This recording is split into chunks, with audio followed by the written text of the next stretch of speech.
Hello, family. Enjoy this relaxing moment with Surly Tales. Remember to hit the like button, subscribe, and share your thoughts in the comments. It means the world to us. Also, share this video with your friends and loved ones, and turn on post notifications so you don't miss future videos from us. Thank you as you do so. Sit back and relax as we dive into the story. The air in Lagos was always heavy, filled with the scent of diesel, sizzling street food, and the constant chatter of millions of people hustling to make their way in the bustling city. Amara loved Lagos, its vibrancy and energy matching her drive as a successful wedding planner. But today, her usual enthusiasm was muted by the whirlwind of emotions surrounding her upcoming wedding to Chike. Chike was everything a traditional African woman was taught to look for in a man. He was calm, dependable, and hardworking. A mechanical engineer with a steady job, he offered Amara a life of stability.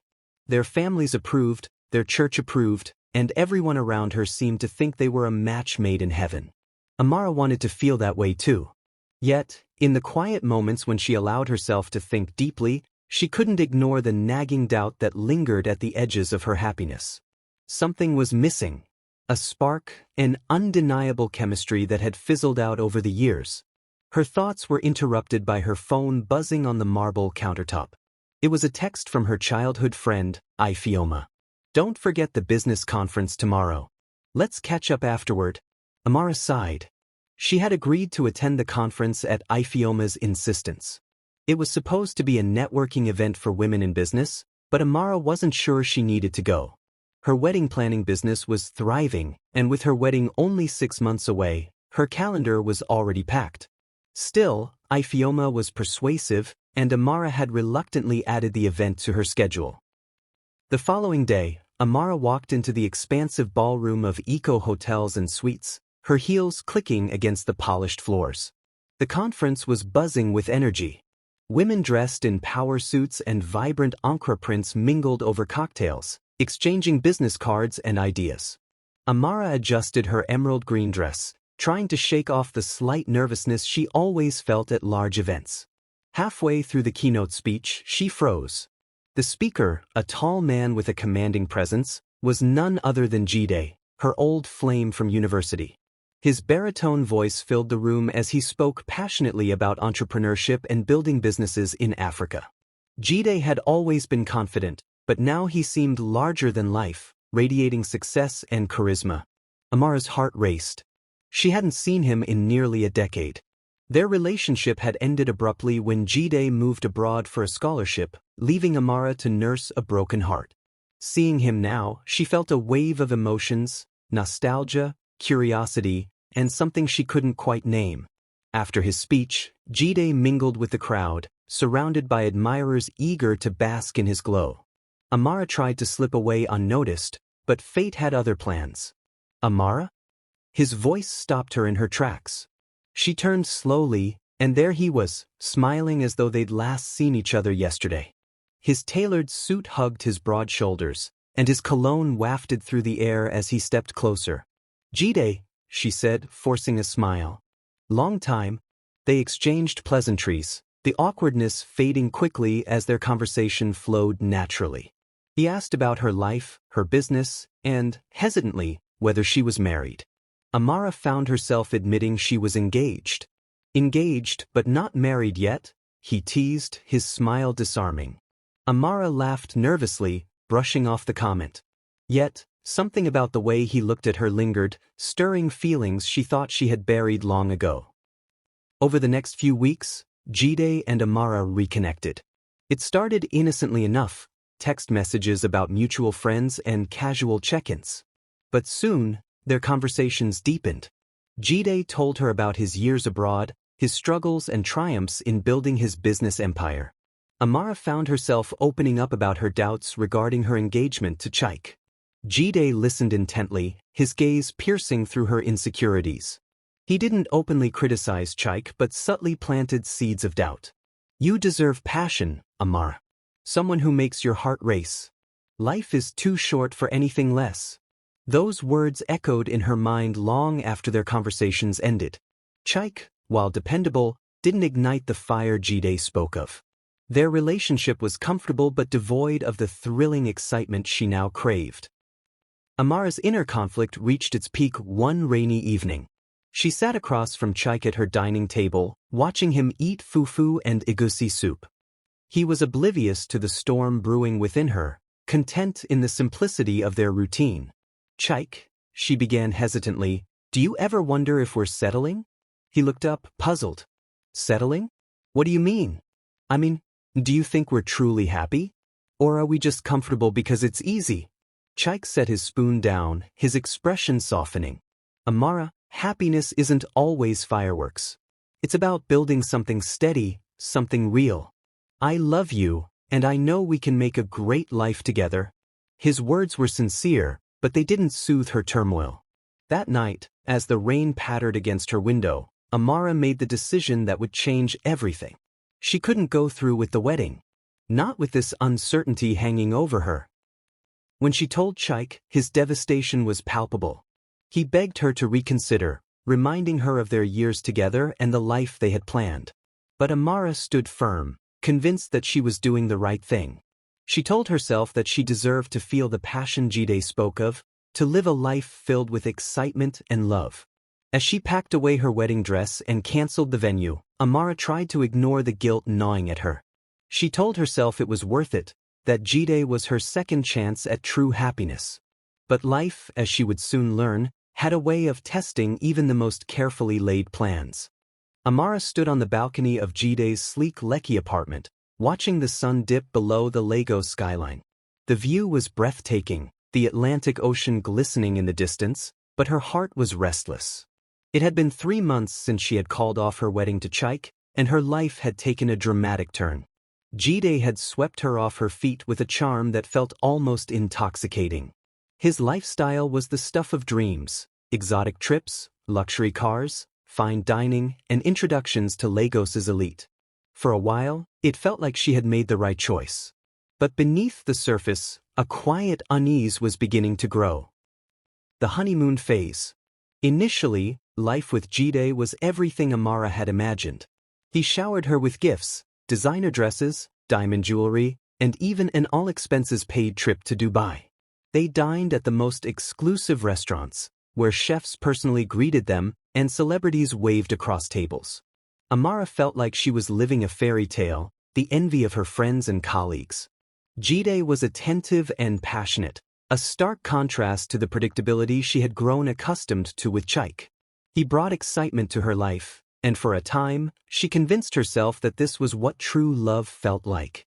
Her friends, though skeptical, watched silently as Amara seemed happier than ever. But even during the heights of her euphoria, small cracks began to appear. The first signs. It started with Jide's dismissiveness. One evening, Amara shared her plans for a new wedding planning package she was designing for her business. She spoke enthusiastically, detailing how she wanted to cater to younger, budget-conscious couples. Jide barely looked up from his phone. "Wedding planning is fine, Amara," he said, his tone flat. "But don't you think you're aiming a bit low? With me by your side, you should be thinking bigger, something more glamorous." Amara blinked, taken aback. "I'm passionate about this. I want to help people celebrate love, no matter their budget." Jide chuckled. "You're too talented to waste your time on broke people. Trust me, you'll thank me later." The comment stung, but she laughed it off, not wanting to start an argument. Yet, it left a sour taste, a seed of doubt about how much Jide respected her passion and individuality. The distance grows. Over time, Jide's attentiveness began to wane. Business trips became more frequent, and his late nights at the office turned into the norm. When they were together, he seemed distracted, his phone constantly buzzing with calls and messages. Amara tried to convince herself it was just the demands of his work. After all, he was a successful entrepreneur with many responsibilities.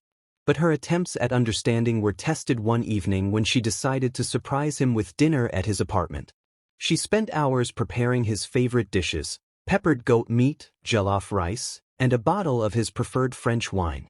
Jide arrived late, his tie loosened and his expression irritated.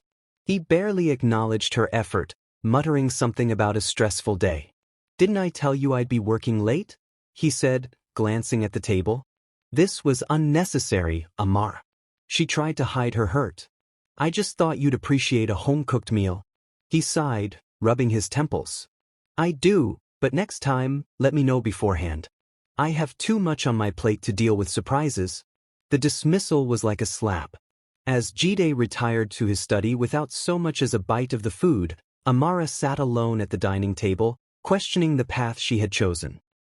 The rumors begin. Amara's unease deepened when whispers about Jide's infidelity reached her ears.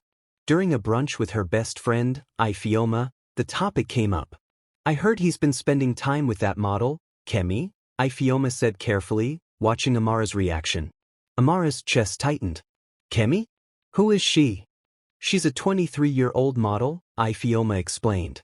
You've probably seen her on billboards. I don't want to believe the rumors, but Lagos is small, Amara. People talk. Amara laughed nervously. Jide isn't like that. He's just busy with work. But deep down, she wasn't so sure.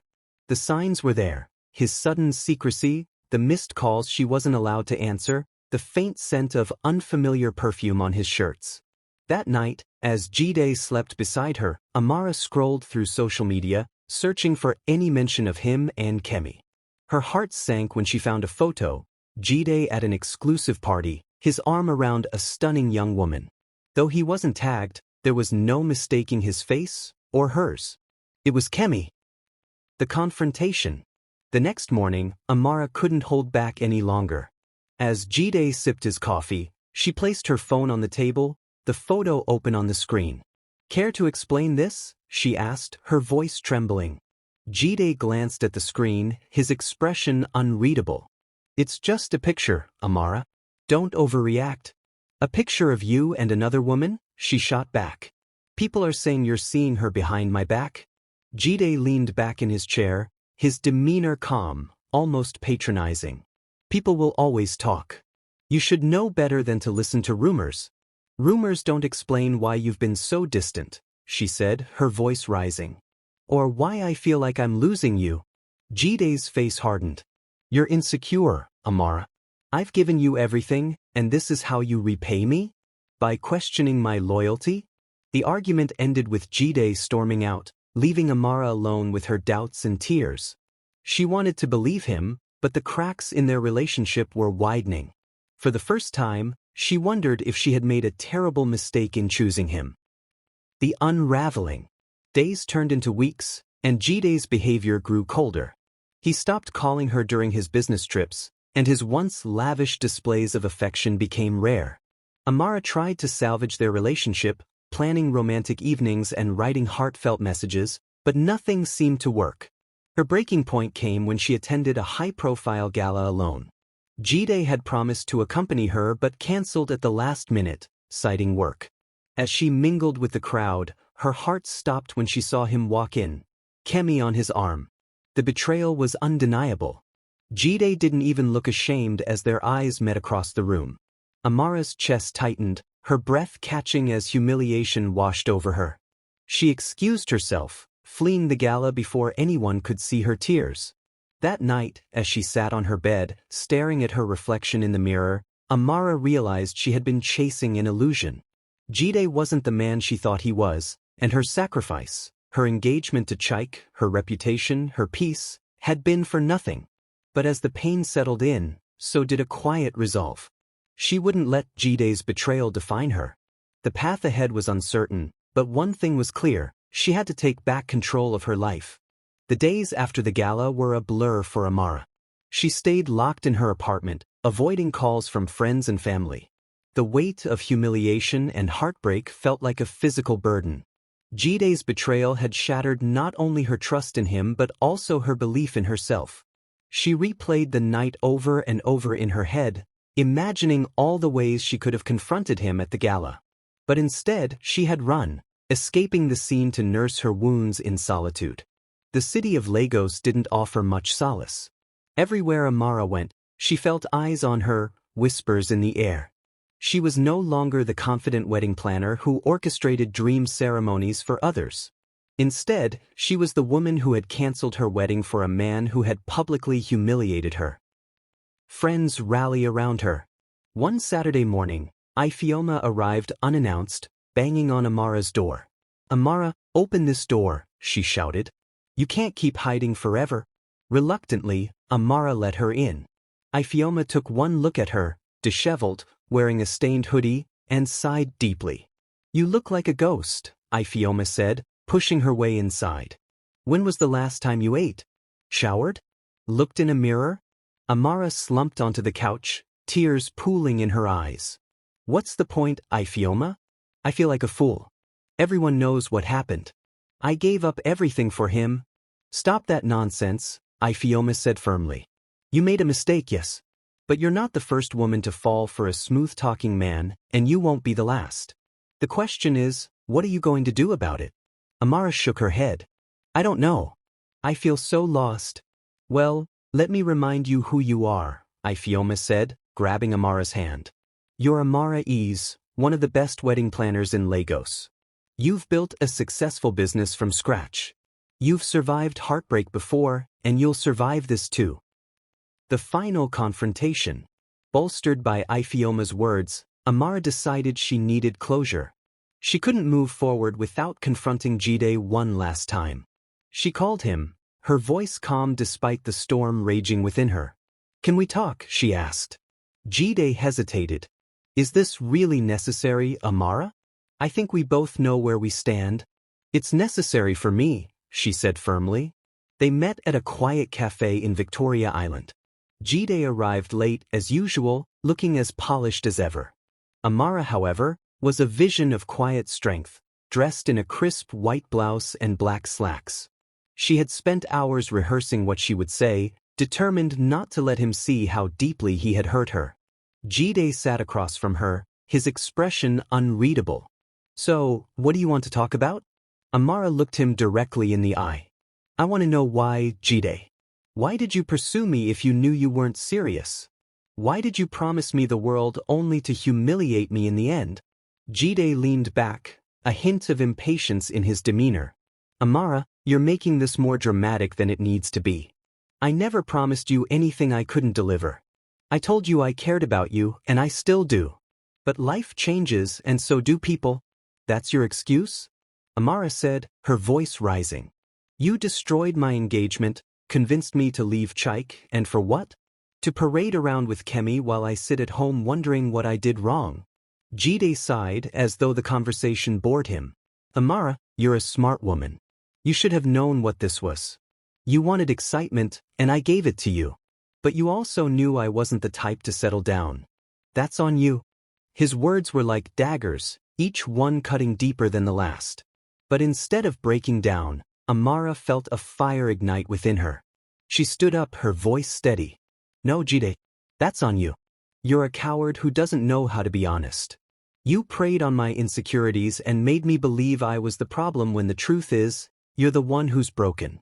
I may have made mistakes, but at least I tried to love you. You don't even know what love is."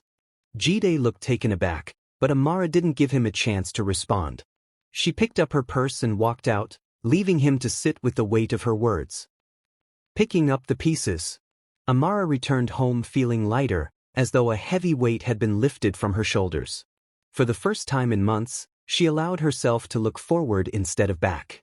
She threw herself into her work, revamping her wedding planning business and reconnecting with clients she had neglected during her relationship with Jide. Her friends rallied around her, helping her rebuild her confidence. Ioma became her biggest cheerleader, dragging her to networking events and encouraging her to focus on self-care. Slowly but surely, Amara began to feel like herself again. One evening, while reviewing her calendar, Amara noticed a note she had written months ago, Chike's wedding. Her chest tightened. She had heard through mutual friends that Chike had moved on, but seeing the reminder brought back a wave of guilt. She considered reaching out to apologize, but Ioma stopped her. "Leave Chike alone," she said. "He deserves peace, and so do you. Focus on your own healing." Jide's downfall. Meanwhile, Jide's life wasn't as charmed as it appeared. His relationship with Kemy, the glamorous model, quickly soured. Kemy was ambitious and ruthless, using Jide's wealth and connections to elevate her career. When she no longer needed him, she dumped him for an older, wealthier businessman, leaving Jide humiliated. To make matters worse, Jide's business began to crumble. A trusted associate embezzled funds, leaving him scrambling to save face. Deals fell through, investors pulled out, and Jide found himself struggling to maintain the luxurious lifestyle he had built. As his empire crumbled, Jide couldn't help but think of Amara. She had been steady, loyal, and kind, everything he had taken for granted. He tried reaching out to her, but she ignored his calls and messages. Amara was done with him, and he was left to face the consequences of his choices alone. A new dawn. Months later, Amara stood at the grand opening of her new office in Ikoyi.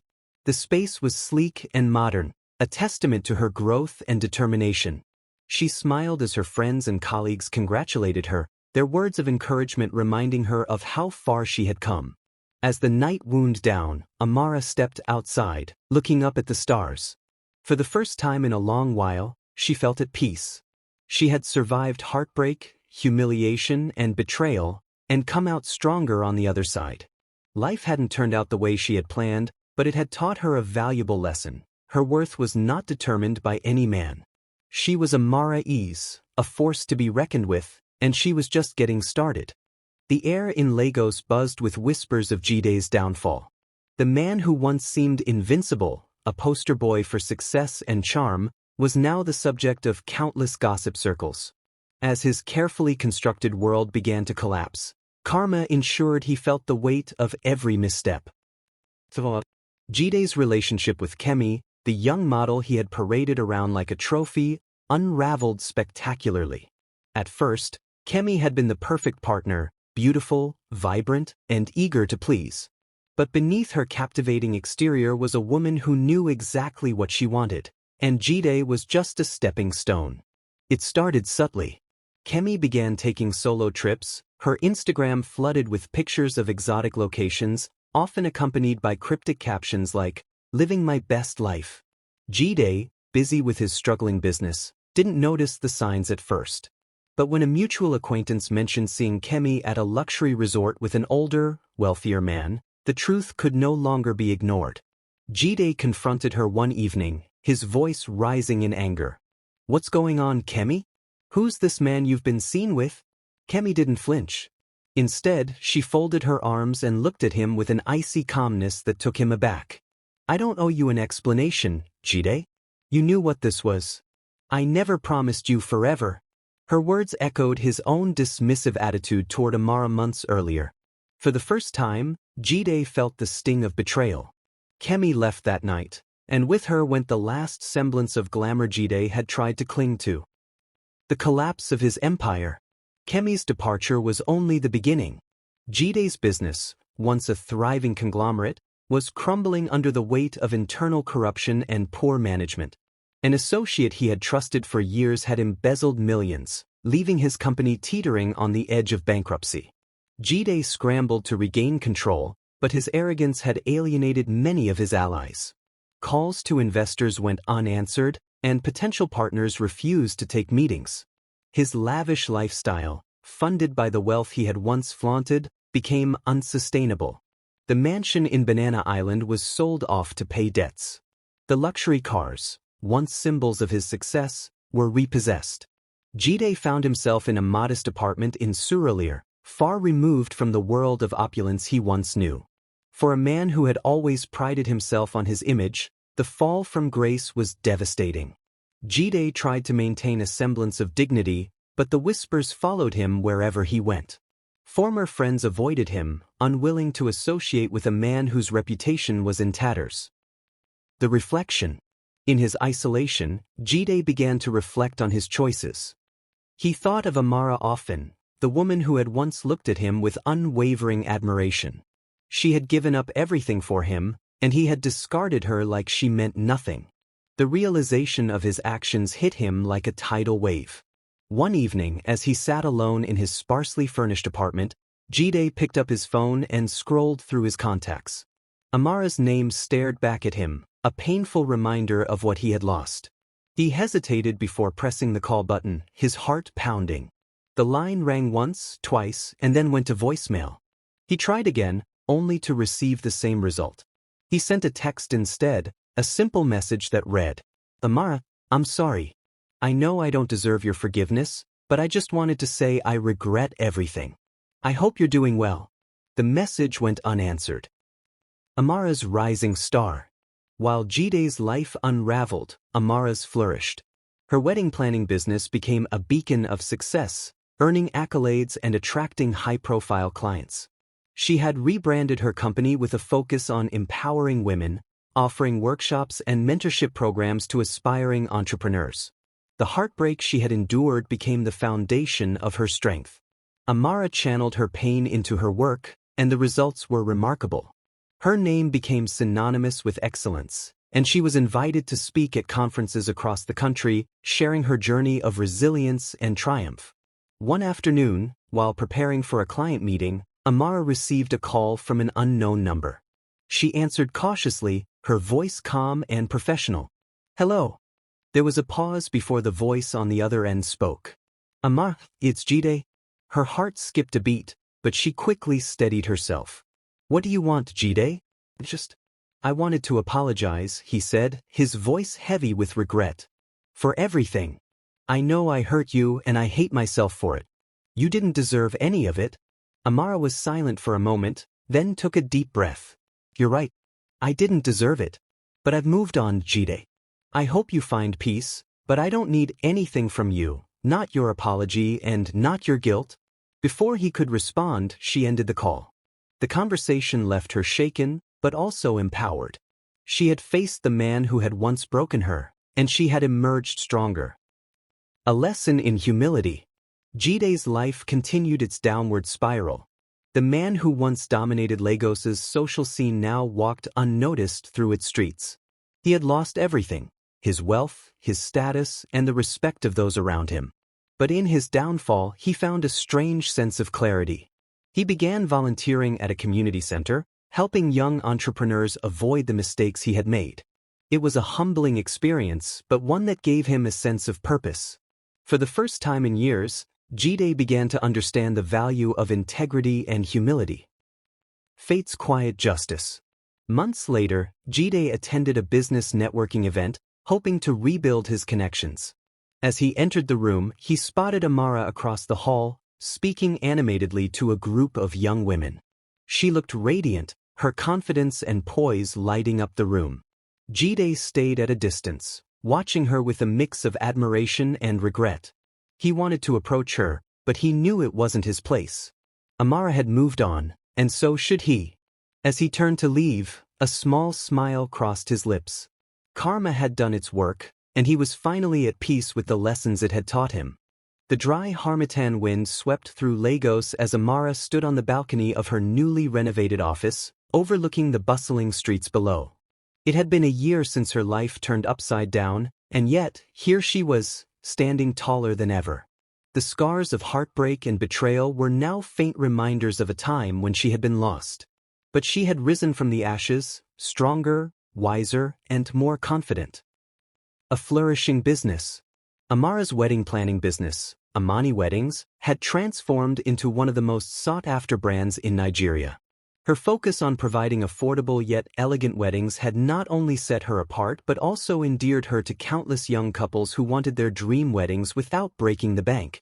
Her innovative approach caught the attention of several investors who offered to help her expand. Amara opened branches in Abuja and Port Harcourt, turning Amani Weddings into a nationwide enterprise. The workshops she hosted for aspiring entrepreneurs became a movement, inspiring women to chase their dreams, regardless of societal expectations. On this particular day, Amara was finalizing plans for a charity wedding she had organized. The couple, a teacher and a mechanic, had a heartwarming love story that reminded Amara of what weddings were truly about: love, commitment, and partnership. It was a stark contrast to the shallow promises she had once been seduced by, and it reaffirmed her purpose. A new beginning. Amara's personal life was just as fulfilling as her career. She had embraced the single life, dedicating time to herself and her passions. However, fate had other plans. At one of her workshops, she met Femi, a soft-spoken but charismatic architect who had volunteered to help design event spaces for her weddings. Femi was different from anyone she had ever met. He didn't overwhelm her with grandiose gestures or flashy promises. Instead, he listened, supported her ambitions, and celebrated her achievements. Their relationship blossomed slowly, built on mutual respect and trust. Amara found herself opening up to him in ways she never had before. One evening, as they strolled through Freedom Park, Femi stopped and turned to her. "Amara," he began, his voice steady, "you're the most incredible woman I've ever met. I don't know where this journey will take us, but I'd be honored to walk it with you." Amara smiled, her heart swelling with warmth. For the first time in years, she felt the calm assurance of true love, not the fireworks Jide had promised, but the steady glow of a flame that could weather any storm. Gdays Redemption. Meanwhile, Jide's life had taken a quieter turn. After his empire collapsed, he had been forced to confront the consequences of his arrogance and selfishness. Volunteering at the community center had humbled him, and he began mentoring young entrepreneurs, hoping to help them avoid the mistakes he had made. One day, while visiting a local charity event, Jide saw Amara from a distance. She was speaking passionately to a group of women, her confidence and grace radiating through the room. He felt a pang of regret, not because he still wanted her, but because he finally understood what he had lost. Later that evening, Jide wrote a letter. It wasn't an attempt to rekindle their relationship but a heartfelt apology for the pain he had caused her. He poured his emotions onto the page, admitting his flaws and expressing his admiration for her strength. Amara received the letter weeks later. As she read it, she felt a mix of emotions: sadness for the man he had been, pride in the woman she had become, and relief that she no longer carried the weight of his betrayal. She didn't respond. Some chapters, she realized, were better left closed. A celebration of triumph. Months later, Amara stood at the grand opening of her newest branch in Accra, Ghana. Friends, family, and clients had gathered to celebrate her achievement. Ioma, her ever-loyal friend, raised a toast. "To Amara," she said, her voice brimming with emotion. "You've shown us all that strength and grace can overcome any challenge. Here's to more success, more love, and more joy." As the crowd erupted into applause, Amara scanned the room. She spotted Femi, standing at the back with a proud smile. She walked over to him, taking his hand. "This is just the beginning," she said, her eyes shining with determination. "And I'll be here every step of the way," he replied. Full circle. Years later, Amara found herself back in the same cafe where she had confronted Jide. This time, she was meeting a young bride-to-be who wanted to book her services. As she waited, sipping her coffee, she reflected on her journey. She had faced heartbreak and humiliation, but she had also discovered her strength and resilience. The woman she was now was far removed from the one who had been blindsided by love. She was a woman who knew her worth, who demanded respect, and who built a life she was proud of. When the bride-to-be arrived, Amara greeted her warmly, ready to help another woman start her own journey of love and commitment. As they discussed plans, Amara couldn't help but smile. Life had come full circle, and she was exactly where she was meant to be. The end. If you enjoyed this story, we invite you to give it a like and subscribe to our channel. Your support motivates us to keep bringing heartwarming stories almost every day. We are very grateful for your support. See you soon.